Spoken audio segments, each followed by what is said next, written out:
everyone, this is Angelina. I'm an IELTS coach and a language trainer, and I welcome you back to another video. So I'm here once again to help you out with if you should be picking life skills B1 speaking and listening test, or you should be taking a test with 4 skills. I'll also guide you what are the possible tests that you can take. Before we move further, without much ado, understand one thing, that IELTS life skills speaking and listening test is for permanent residence, citizenship, and indefinite leave to remain in the UK. Is that okay? Do you get it?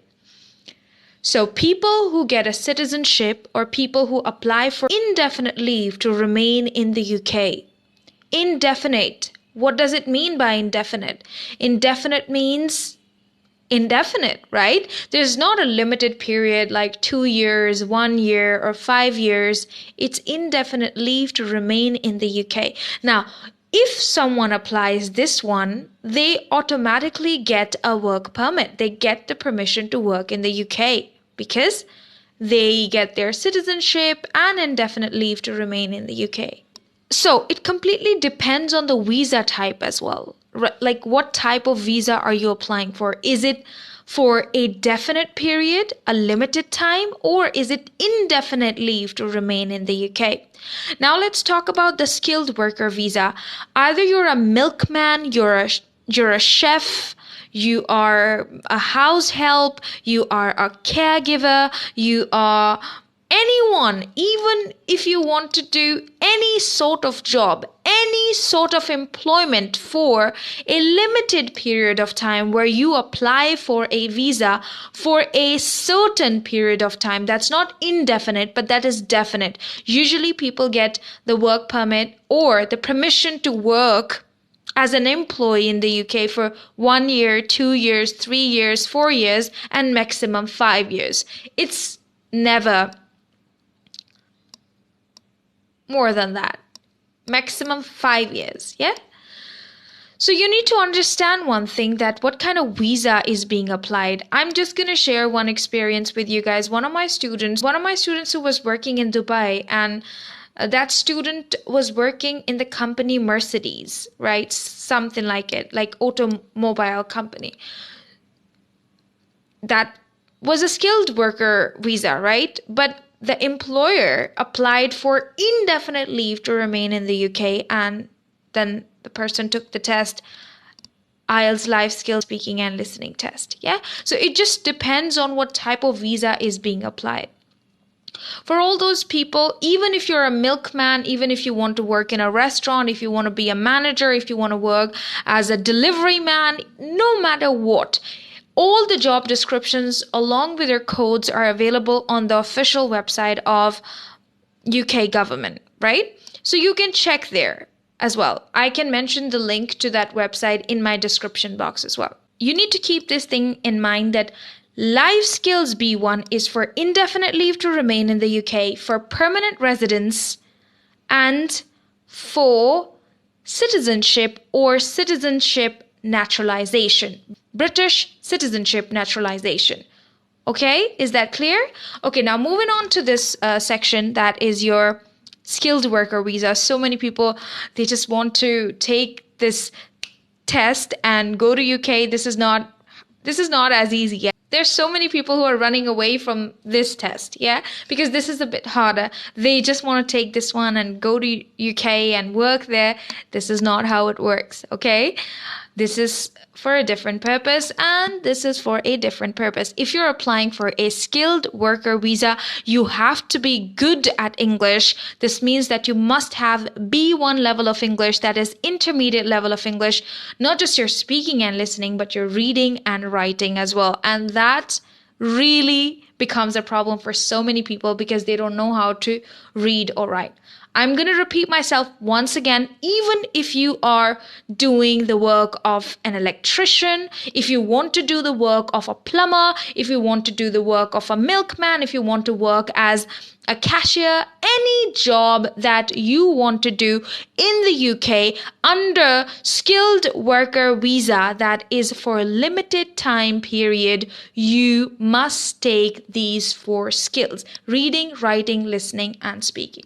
Now, I hope you guys are still with me. And if there is any confusion, I would just say check the website. It's not as easy that you will just take speaking and listening. It depends, right? Who is applying for the visa and what kind of visa it is, right? Because people who apply for permanent residence, they have a different background, the statements or whatever income or taxes that they pay, they have an entirely different story, right? But for this one, you are just starting up. Now, I want to tell you guys that if you are applying outside of UK, even people who are living in the UK, if they have gone there on the basis of skilled worker visa, they have to get it renewed, right?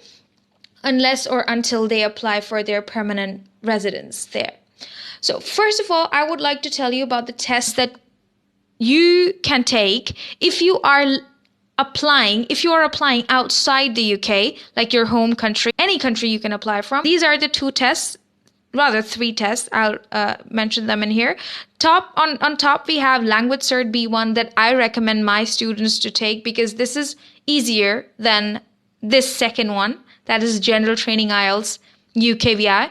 It's a bit harder. It's a bit lengthier. I'm sure I'm soon going to make a video about a comparison between Language Cert and General Training. But understand one thing, that these 2 tests are equal. There is nothing wrong with Language Cert, right? Or there's nothing wrong with General Training. It just depends on the preference of a person, that what that person prefers. Like if you prefer General Training, you can take that, but they both are equal. If you're applying for skilled worker visa, you can attain 33 marks out of 50 for Language Cert, and for General Training IELTS, you require at least 4 bands. Now, what is this B1? 4 bands are equivalent to the B1 level of English, right? And 33 marks out of 50 are equivalent to B1 level in the Language Cert, yeah? But there's a huge difference in the pattern of Language Cert and General Training. General Training is a bit lengthier. I will get into detail, I hope so, in my next video. Then there's another test that is PTE, right? Pearson Test of English. You can take that test as well, but that's less common. But you can take this one as well. That is your choice. So if you are applying from inside the UK and you want to extend your skilled worker visa, or you are there on a student visa or some other type of visa, then you can convert it to the skilled worker visa, right? By taking this test that is called Secure English Language Test. Now, I want to tell you guys that if you're living in the UK, these 2 tests are the most recommended ones. This is Trinity College London, integrated skills, to test integrated skills in English. And then we have Language Cert, B1. So my preference would be this one, that is Trinity College London, because it's easier. I can explain that to you in the next video, why I think it is easier. Language Cert is a bit tougher for people who do not know how to read and write, because I know people living in the UK, they can manage listening and speaking. Their problem is reading and writing. So I'll try to make a video about it, that which one I prefer if it comes to Language Cert or Trinity College London. I have had an experience with both these tests, and most of the time students are not at all good at English. They have just little bit information about English. I think they can still pass Trinity College London, but they can never ever pass Language Cert, right? Because listening is a bit tougher in Language Cert. In Trinity College London, it is integrated, the examiner is talking to you, so it's quite easier. So this is the video for today. If you would want to know anything else, you may text me. Here's my WhatsApp. You can also follow me on Instagram. I'm always available here for my students or anyone who's seeking information. And I really look forward to people not making this mistake of taking a wrong test. Right? And there's so many people who have wasted so much money and effort into taking IELTS Life Skills B1 while they were supposed to take General Training IELTS or Language Cert B1. Thank you so much for watching, and I hope this video helps you.